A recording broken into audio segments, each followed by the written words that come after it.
ใส่กระถางทอดกระถางลาซาบีนี่ว่าแล้วเขาว่าเขามาให้เขาว่าทลายโจรดีตามคนว่าหลังมานอนโอ้ยเนี่ยมันใช่โม่ทำตรงเล่ธรรมชาติ นี่ทุกคนอันนี้ก็ปิ้งปลานะทุกคนมื้อนี้ตั้งไว้มื้อนี้แล้วก็สบายแล้วบัดนั้นดินมาทมสบายดีทุกคนสบายดีตอนเช้าเด้อเช้ามื้อนี้ก็สิมาเล็งเวียกต่อนะทุกคนโดยที่ต้วยสร้างปูนเขาเจ้ามาละสั่งต้นหนึ่งมาไว้เลยแต่ว่าอันนี้นี่พอกอขึ้นไปเรียบร้อยแล้วนะทุกคนพออีพ่อกอบ่แม่นสูงพุ่นบ่พอบ่สูงแล้วลูกปลูกยามันแหละบ่เป็นหยังแห้งดี ต้นนี้นะมันกระเทิน เฮ็ดได้เด้อบ่นี่ปรับคานลงเอา เป็นหยัง ผมไปยัง ผมเลยรู้ อยู่ กันเอาทมห้องแล้วก็ทมนี้ เฮาก็ปรับคานลงเอาเอ้ย โบคานนี่เพื่อเขายังสิได้ยกอีกนะลูกคานนี่พวกเวลาเขาปูพื้นนี่ ก็เขาเจออยู่ความหมายว่าปูพื้นจีปรับนานเขาเจอ เอาเลยบ่เป็นหยังคานเนี่ยคานน่ะใส่น้ำตาลดิน ก็อย่าเคยมันซ้ำกันเนาะจังเท ยามันดอกไป บ่เป็นหยังซ้ำ เดี๋ยวมื้อนี้นะทุกคนเนาะก็ นี่เฮาบ่ ไอ้นี่ออกไปยามป่าเศร้าๆเลยทุกคนเนาะตัวบ่ได้ไปนำตัวสิมาเล็งเวียกเนาะ แล้วเฮาก็ทม สิมาเล็งเวียกขุดส้วมทุกคน หลังจากขุดส้วมวางแท่งแล้วนี่ก็เบิ่งก่อนบางทีสิได้ล่วงน้ำสร้างหน่อยหนึงเพราะว่าน้ำนี่บ่มีไส้ละตอนนี้นี่น้ำบ่มีไส้อีหลีมืดแท้มืดว่าเมื่อวานท่อรุดแล้วก็เลยแบบปัญหาเลยยุ่งเลยน้ำบ่มี น้ำสาเขาถึงแห้งแล้วบ่ตัว แห้งเลยเมื่อวานนี่ท่อรุดบ่มีน้ำไส้เลย น้ำสาลูกถึงแห้งคักเลยเนาะเนาะ โอ้ยตัวนั้นแห้งแต่โดนมีแต่สิได้ลงไปล่วงไหม มีเวลาล่วงใหม่ ตอนนี้ก็ขุดไปได้เลยอย่างเงี้ยสำเร็จสำนึกแล้วหลายคนก็บอกว่าเป็นอย่างคือว่าขุดอยู่นอกนะทุกคนขุดอยู่นอกมันได้ไส้แห้งขุดหลายนะทุกคนนี่ทวิตก็ว่าสิขุดอยู่นอกกันแหละแต่ว่ามันได้ขุดหลายอันนี้เขาขุดสำเร็จสำนึกแล้วเขากะวางแท่งขึ้นไปซ้ำเทิงพี่เลยทุกคนเทิงนี่มันก็ได้ประมาณ3แท่งละส่วนนะส่วนมือเนี่ยเห็นบ่ตัวนี้นับตั้งแต่นี้หานี่นะได้ประมาณ3แท่งละแล้วเขากระถมดินมืดนี่นะทุกคนเนาะแล้วตัวซีซาบแถวเทิงนี้แล้วทั้งลมเหมือนซีโบซาบซีปล่อยเลยเนาะ นี่ผู้ดองตัวมันยังฟาดทลายโจรนี่ลื่นเลยนี่บุตายปลูกกี่ปีน้อยๆเนี่ยใส่กระถางสอดกระถาง ลาซาบีนี่เขาน่ะ จังว่าแล้วเขาว่าลุงเอามาให้ว่าทลายโจรมันดีตับพุ่นว่ะ ลาซาบี เอามาปลูกไว้ย่ำกินใบเลยอันนี้ เขากินกับลาบกับมี ว่ะ มันขม คุ้มหรือบ่ไอ้เพิ่น ขั้นว่าฝ่า เจ้าเขาว่าราซาบีว่าสินดิ ลาซาบีมันจะคือกบพับแพ้วนี่นะ มันเป็นผ้าทลายโจรแบบอยู่ไทยก็อันนี้นะ ลาซาบี ว่าพอไปบ้านก็ได้ปีกินได้เอาว่าได้ก็บ่ปลูก แต่ก็กินก็ดีคือกัน ก็ดีตาม กินได้ก็ดี กินกับลาบก็ยังก็ได้นี่นะ คุ้มทิมแล้วตายทิมแล้วล่าเลยเนาะ พอครูดาวไปเอาอีปิกก่อนโอ้เสียดายส่งไม่กับคนแล้วนี่ ได้แล้วเดี๋ยว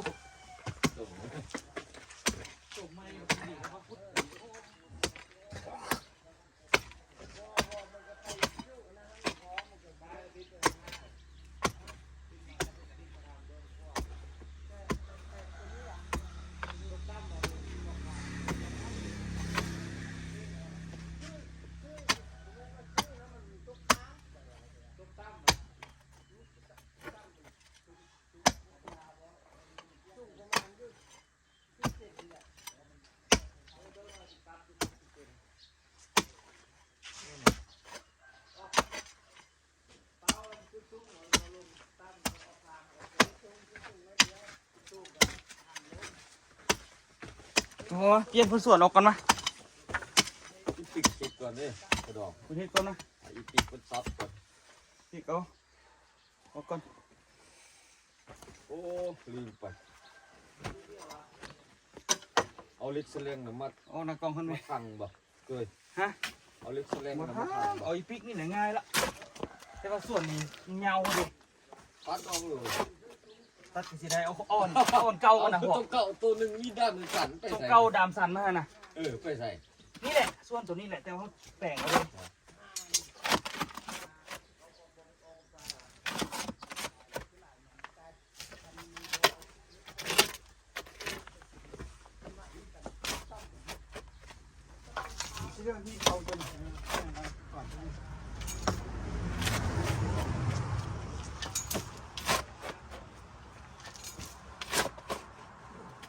แล้วล่ะที่บอกแท่งมาเลยทุกคนมาแปลงมาใส่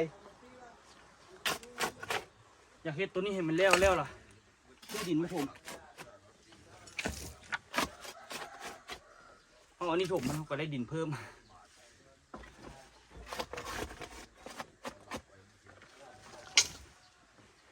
ดีแท้มีถ้วยเล็กอยู่หันกันถ้วยเล็กอยู่หันกับมีวะถ้วยเล็ก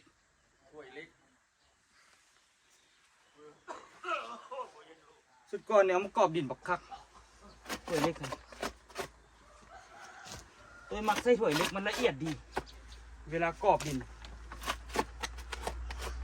ส่งไม่เสียดายอยู่เสียมาเฮ็ดเวียกแต่ว่าใส่ดีทุกคนเลยคือสินานขาดอยู่บนนี้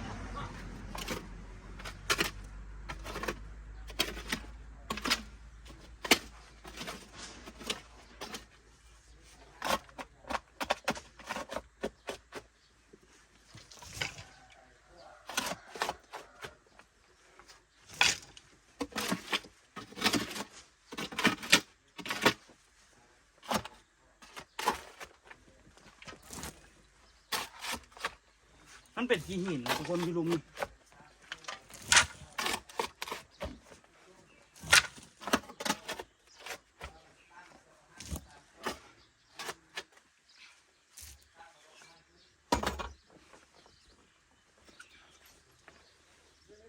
นั่งซะ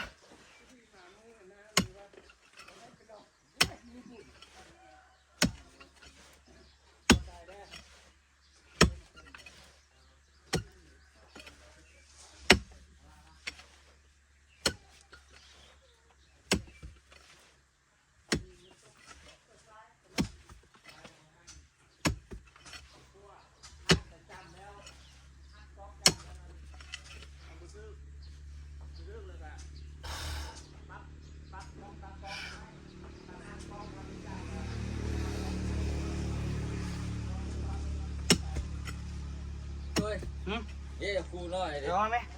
อุ้ยถวยเล็กคูน้อยไป โยนมาเลย ก็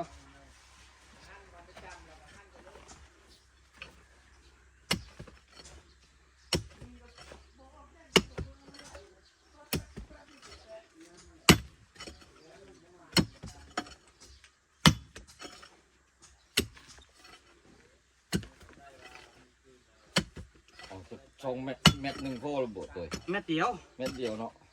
เม็ดละ2 แท่งเลย เนี่ย 2 แท่งมันต่อที่เพิ่มอีกเป็น4 แท่ง5 แท่งไปได้ยัง5 แท่งไปเลยเอาแท่งเก่าเขาอยู่บนเอามาใส่เบิดเลย ตัวอยู่นี่ผู้จอยใส่จักแข้ง ใส่นี่เนี่ยบุได้ใส่แท่งโอ้บุได้ใส่แท่งเอากุดสี่เหลี่ยมแล้วพอเห็ดฝาปิด พูด เล เลิก ย ปะ พอกุดสี่เหลี่ยมแล้วเห็ดฝาปิดเลย เลิกทำไร ฮะบุเลิกน้ำเม็ดเดียวดึงห้องก็ห้องน้อยๆอีกนะผมเม็ดบนทุนนะบุเป็นเม็ดบนทุนสำนะเม็ดไฟได้1เงายาวพอเห็ดฝาปิดเลี้ยวทุ่มเลย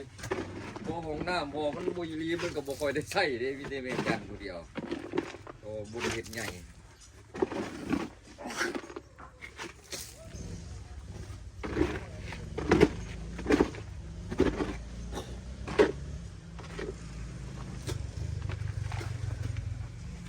ไปชิดเบ็ดว่าได้เอาเถอะ บ่ได้อะได้แต่ปลามีแต่พอติ๊กเทมองเหรอได้ปลานินซีโตมันใหญ่อยู่เด้ เหมือนลิ้นมองใหญ่มองสำเร็จลงดิ อีกมองใหญ่อยู่ก็ ไปบอกจังมือโอ้ยวางเนาะมอง4 เซนนี่นะตัวมอง4 เซน5 เซนนี่ไปพูดมีเหือน้อยซอกเหือน้อยพูดไปใส่อยู่คุณน่ะแกงน้อยคุณน่ะตามไปถ่ายคลิปอยู่3 เหลี่ยมระวังน้ำจ้ากับน้ำงืมกองใส่กันนะหลัดไปทางมามอนโอ้ยแถมมันใส่โมงนี่ซ้ำทำเลธรรมชาติบนปอป่าอยู่คุณนะใส่โมงนี่เทว่าลูกเพชรนี่สูงห้องบ่ได้ดอก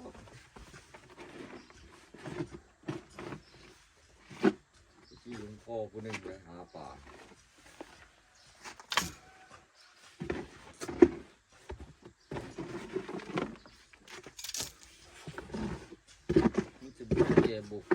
พิ่มคงแทงกระยาแล้วครับ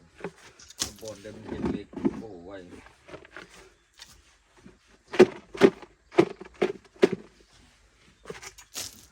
โซนนี้จะไปเฮ็ดอย่างเจ็บหลังเว้ย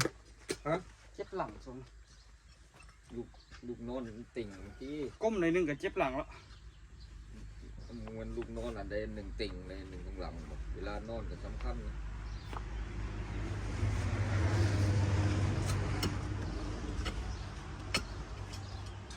พยายามตัวนี้พยายามตื่นมากินน้ำหลายๆกินให้มันน้ำละลายตื่นมันติดนิสัยมันบ่ค่อยเจ็บต้นเจ็บโตนอกจากนอนติ่งอะไรอยู่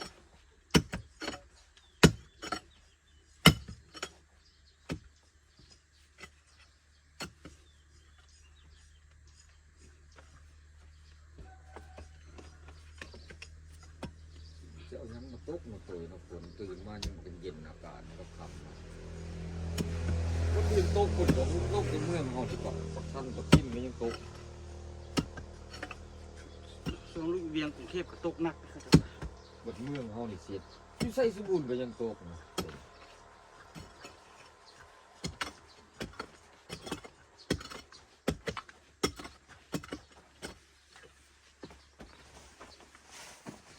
ค่ะ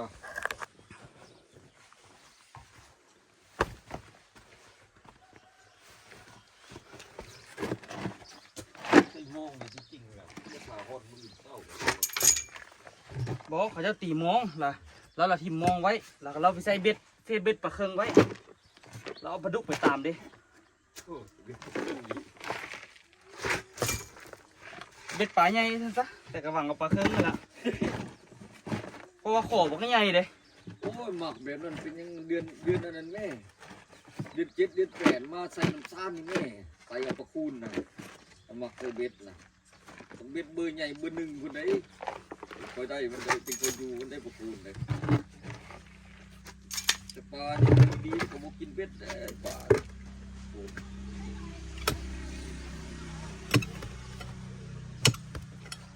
นี่นะหินแบบมีนะตัว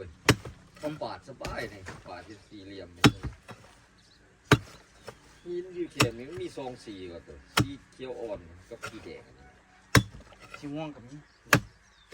เขาปาดอยู่ต่างประเทศก็จะปาดเลยปาดเป็นตกแต่งปูนี่ที่ไทยนี่มันปาดหินปลามาขาย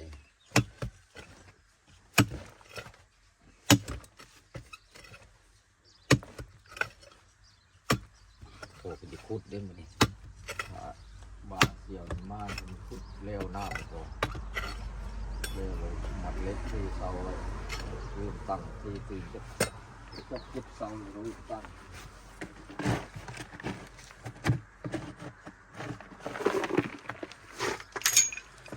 ไงก่อลุมคนเขามาก่อจริง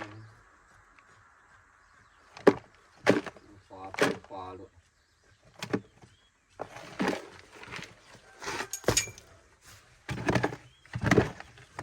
บอกมากระดิ่งเรือดิร้อย ขุดไปได้ระยะหนึ่งแล้วทุกคนเจ็บท้องเก็บเขาห้องน้ำก่อนอันนี้นี่ก็ปูนมาแล้วก็เทกออีกทุกคนเนาะกอขึ้นจนจำพอดีอยู่อันนี้นะจะพอดีอยู่บอกมันพอดีกับฝากนี่อยู่กอขึ้นแล้วก็เตรียมเทคานแล้วบัดนี้เอาเต็มเนาะเต็มปลาไว้อันนี้เนี่ยแต่ละห้องหัวารถที่เข้ามาจากไหนหัวอันนี้ก็ได้เพราะว่าอันใดกับยองนั่นแหละ ใส่อยู่ หันละบ่จักทันเอามาเซยยังนี่ มันเป็นใหญ่ก็ที่ใส่มาทางนาอีกนิดนึง ฮะ มันซึ่งลูกเสาหันมันถอยออกมาก็มาหินเก้านี้ แล้วสิเอารถเข้ามายังไงพ่อจอยกองขี้ทรายนี่ มาเข้ามาบุญนี่ก่อนถอกนี่ก่อนโน้ตนี่ออกถอกนี่ก่อนมาเลยเขาก็ซ่าซ่ายต่อให้เขาเหยียบเขาเลย เอาอันนั้นออกซะต่ออันนั้น ออกกันแล้วเล่นซับออกแล้วตาออกอะไรกับหมอใหม่อันเดียว กรีดให้กรีดวะเฮ็ดหยังกับบ่ได้ พอตัวนี้สมบูรณ์ตัว อันใด พา อ้ยก็บ่ปัญหาดอก พอจะให้ตัวนี้มันแข็งจังหน่อยก่อนนะไปแต่นะ ขุดนี่ตอนเรื่อยๆทุกคนมันค่ากองขี้ทรายดีบัดเอาดินมาถมมันก็ยากทำวิธีว่าสิเอาไว้หั่นเอาไว้แจนนั้นก็เลยว่าใครได้อันนี้มาไว้ทางนี้ก็อยากยุ่งคือเก่าเฮ็ดหยังก็บ่ได้เพราะว่าต้องได้เอาดินมาถมก่อนจึงเฮ็ดแนวใหม่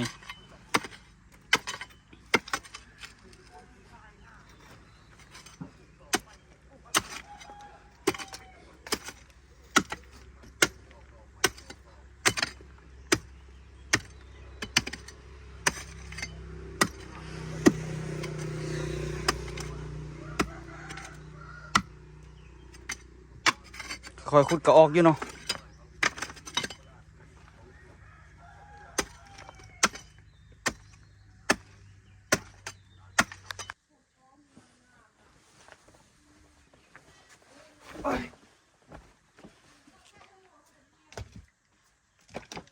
ก้อนหินบักใหญ่ๆทุกคนเลย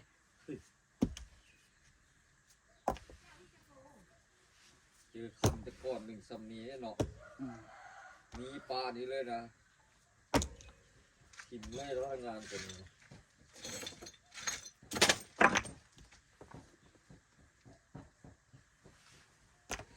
ชิมด้วยอีขอเด้อ ขอให้แล้วไปเขาก้นหนึ่งสำนีก่อนโมสนใจแล้วนะถ้าอยากได้ยังเอาไว้เลยนะคอยไปเข้าก้นอีกก็ไปเลยก็เวียนอย่างไรก็พักเลยคอยเป็นอะไรก็คอยคุดดินตะกี้ขึ้นไปแน่นอนไปเจอทำแต่ก้อนเดี๋ยวบ่เลยคือว่าเรื่องอันนี้พี่โน้ตเกี่ยวกับคือไปเถอะเรื่องนี้ดินได้คำนี้ได้เงินได้คำ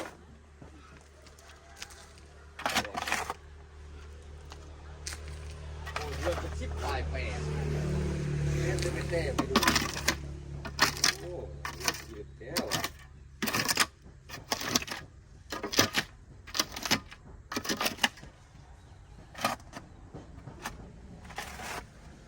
คำส้ม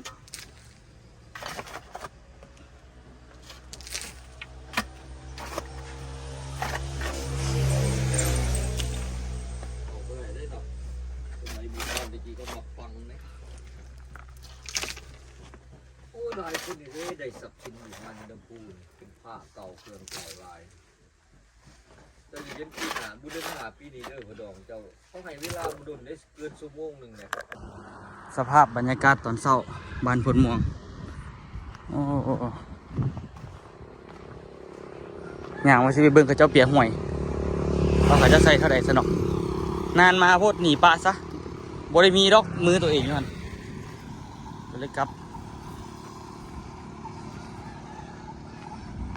เอาโว้ไปเบิ่งกันไว้จันเขาเจ้าเปียกห่วยนะยังว่าสิไปเปียมือกับคำต้นอยู่เมื่อกี้นี่เขานานมาพอเลยกลับปะเขา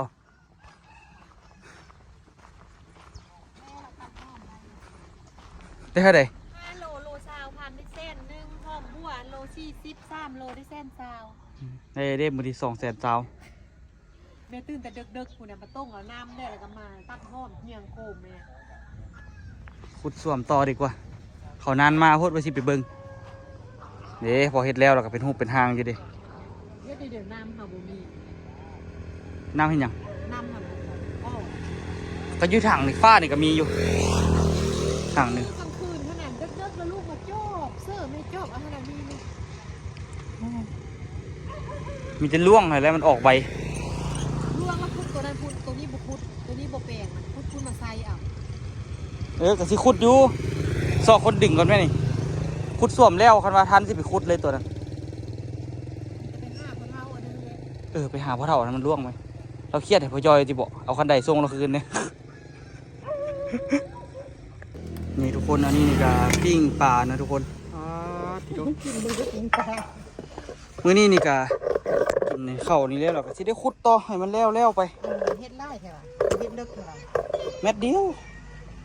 ใส่2 แท่ง2 ท่อเข้าไปกินข้าวเติมพลังก่อน มาโต้กินข้าวโต้ โต้ย โต๊ะ เขาเด็กมอมยากบ่ยากบ่ โอ้มือวานเข่าอยู่รถเองเนี่ยยังอยู่อยู่เด้ เอาละเอา เอาน้ำมันเนี่ยยังไม่ได้กินจะคำเท่านั้นเมื่อวานเอาไปแล้วลืมเอาลงรถไปต้มข้าวกิน ครับ ต้มข้าวเหนียวกิน ล่ารีบมาลงแล้วว่าบ่มีข้าวกินอะไร ฮะลืมเอาลงแล้วก็เราไม่มีข้าวอันไหนที่พ่อติ๊กเอาไปปะมาหันเด เอาเข้ามาอันนี้กับข้าวเย็นเนี่ยมีแต่ข้าวเป็นบ่มีผู้กินข้าวนะเอ้าตุ้ยแม่บ้างบ่ ไม่เป็นหยังหรอกโอ้ป่าปิ้งทบว่ะ บ่ได้ทบเลือกจะคือลูกบ้านเลย ไม่อยู่ว่าข้าวกัน กินบ้าง แก้วป่าเป็นน้ำป่ามันใหม่ว่ะมันแซ่บเนาะเข้าไปซื้อออกคือว่าโบแซ่บปะเนี่ย เดี๋ยวไม่ได้เขาเดี๋ยวไม่ได้เขา บ่ปกติรสชาติอันนี้มันก็จาง ยาเขาเลยมันกินแต่กระแซบบัดแต่เจ้าเวลากระแซบ ๆทอดได้แซ่บเลยดิแซ่บบ่ แซบขนาดเพราะในส่วนน้ำตาลตกแยกมาเบิ้งเลยผมมีเอาปลาแดกโลจะถ้วยจำปลาแดกกิน แซ่บ ครับ แม่ว่าทอดโม่งกินได้กินบ่ อืม บ่หิวบ่ อืม มันตัดตกเราต้องได้หยุดมาซอกน้ำกินก่อน ตัวเอกซิก็มานี่ก่อนเนี่ย ข้อนี้บ่ บอกว่าก็ครึ่งกลางรัดมา แต่ทางกลางกันก้อนนิดนึงเนาะ ก็ยัดตีน ก็เรื่องพอลิ้นเขาแล้วก็จำถึงเขา จะยับโต๊ะตัวนี้ออกก่อน ไว้ให้ ขันอดินเขาระบบก็ได้คุด มา ดินอันนี้มันแข็งเหรอดิ คุดอดินมาทุ่มมันโอ้คุดดินมาทุ่มมันโอ้ แต่ว่าดินนาดินมันแข็งแดงเหมือนกัน กินกันกัน ต้องขุด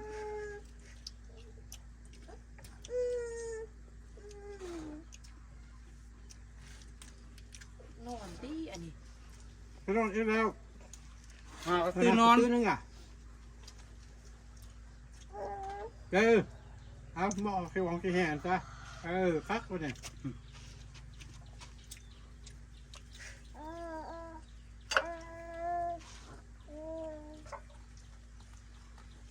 มันจะซื้อเครื่องมาไหนตัวเอาเงินไปซื้อกัน มูแต่ว่าซื้อปูนกับซื้อเล็กกี่2 ล้านเด้เบิ่งบินไหมยูหันไหมจดไป ไปคลินิกบอกถามเขาแล้วลูกเจ็บบ่ดี เป็นยัง เจ็บอันเอวอันนี้นะ ไปให้หยังมา ซิวอยู่ซื้อมันกับเจ็บเอง เจ็บเมื่อคืนวานนี้ เป็นย้ออย่างมาที่ไปหาหมอก็ไม่ได้ซักยาให้อย่างเดียว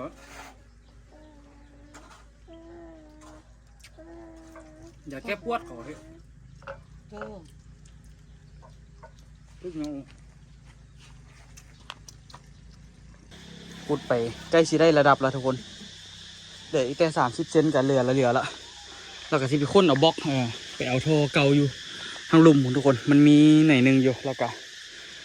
เบิ่งคันบ่พอเลยซื้อมันสปีมาใส่ให้มันแล้วมื้อนี้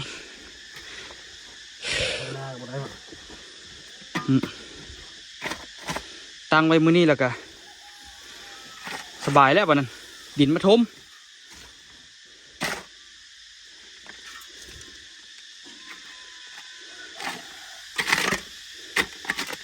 ยากอยู่เด้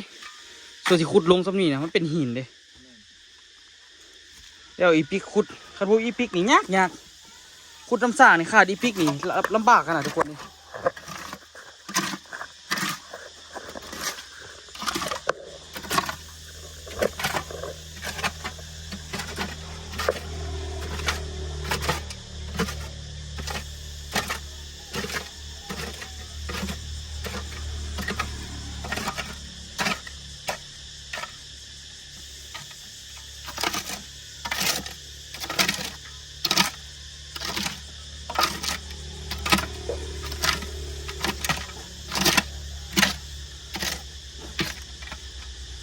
มันสิได้ระดับก่อนนะทุกคน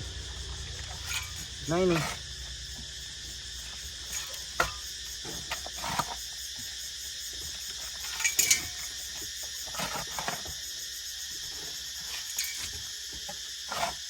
ต่ำสิบ่ผมก็ จะเฮ็ดตัวเดี๋ยวนี้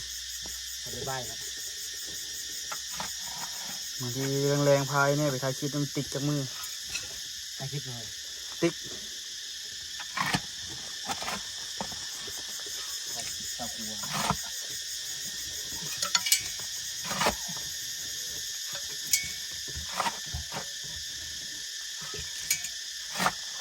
ต้องให้ขี่หรือบ่ตันซ้ำนี่ ฮะ ต้องให้ขี่หรือบ่ซ้ำนี่ โอ้ต้องเอ็ดเอาเลิกไปหนึ่งเลยเจ้าขี้ได้ หาท่อดิ เพราะว่าเจ้าผู้เดียว หาท่อกันเหลือได้บ่ บอก ฮะ เพราะว่าเจ้าผู้เดียวเหรอ โอ้หลายคนอยู่เพื่อออโต้แล้วออโต้ขี่ ผู้อื่นขี้เราอยู่พอเชื่อเดี๋ยวเจ้าเจ้าไม่ได้เชื่อมันเลย มันก็ซึมอยู่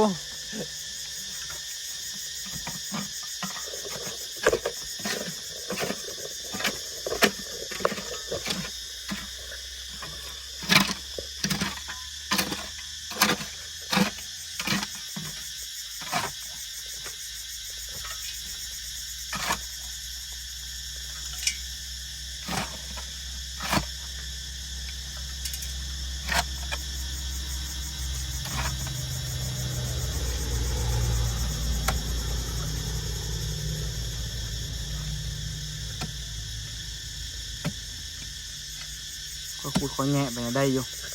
ทางนี้นี่ก็เริ่มมากอคานขึ้นอีกบล็อกหนึงก็แล้วเด้ตัวนี้ก็ได้ก็ได้มัดเล็กมัดลางมัดนั่นมัดนี่หลายแนวอยู่กระจุกกระจิกไปเดี๋ยวก็ได้ถมดินแล้วก็สบายแล้วปะนั้น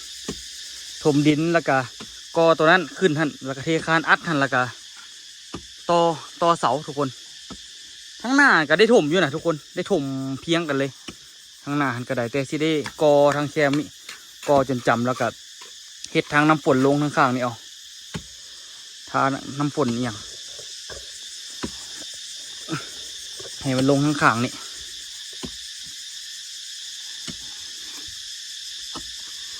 คันว่ามันอันนั้นกะลงทางข้างก็อ้อมนี่ไปเอาอ้อมแจนี่ไปลงห้วยพุ่นก็ได้อยู่ทุกคนนี่พอสดกับกอไปเรื่อยๆเนาะก็ถือว่าใกล้สิแล้วละถามแข่งในนึงแล้วก็เอาดินมาถมได้ละย่านแต่ตอนเทดินให้แหละพยายามเทดินบ่ให้มันเข้าไปใกล้ให้แล้วก็ค่อยๆเคลียร์เอา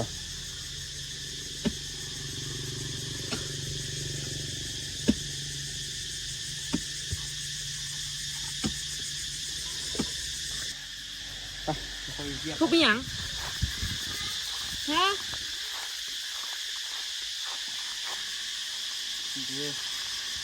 โอ้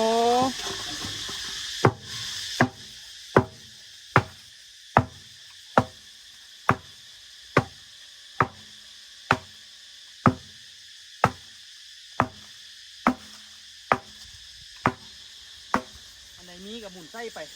ประหยัดเอาเนาะ ประหยัดเอาแท่งนี่กับ300,000 2 อันกับ600,000โอ้ฝาปิดเท่านี้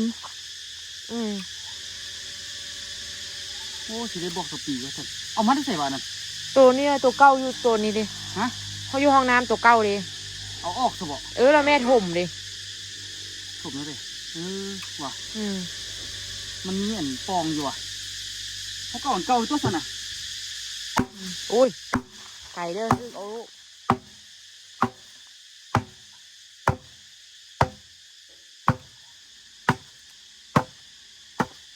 เฮ้ยพี่ อีแตงโมมันอยู่นี่เด้เออ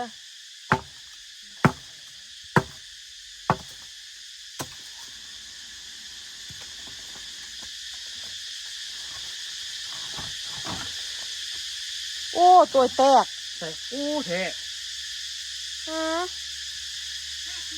แต่ก็ได้อยุบยาเอามันเฮานั่นน่ะ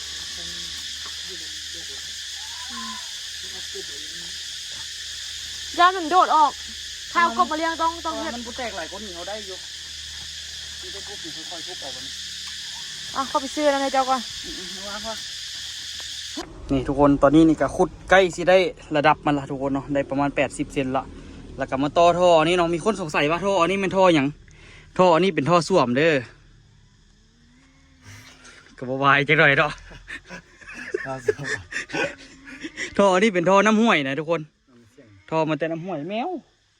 ก็ต่อใกล้สิแล้วต่อลีกมันทั้งหลังพี่เอาแล้วก็อ้อมเนี่ยเอานะทุกคนเนาะเป็นยังไงฝากทุกคนติดตามตอนต่อไปเนาะสุดหน้าน่ะจะได้ใส่แท่งละแต่ว่าสิขุดก่อนแต่ยังบ่ทันได้ระดับเธอเนาะจังน้อยบ่แล้วใส่แท่งจังไหนมื้อนี้ก็ต้องได้ใส่แท่งทุกคนไว้เจอกันคลิปหน้าเด้อ